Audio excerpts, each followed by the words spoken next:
hier een nieuw wegdek. En daar moeten straks de auto's overheen rijden. Hè? Dus de heen- en terugrichting. Hè? Dus, en dan kom je dus bij de volgende aan. En dan kun jij één kant de snelweg op. En de andere kant de snelweg weer af. Hè? Maar deze hele weg, die bestaande weg, die gaat er allemaal uit. Dat wordt allemaal vernieuwd. Want er komt een turbo-rotonde. Gedeelte van de weg zal wel hetzelfde blijven. Maar verkeer moet dus helemaal om de rotonde heen rijden, zeg maar, als het ware.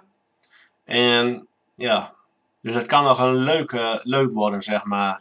Dus we zullen, als het allemaal in gebruik is, die weg, die tijdelijke weg, moet ik zeggen. Die weg die gaat er allemaal nog weer uit. Maar dit is een tijdelijke weg. En ja, veel kijkplezier gewenst nog even.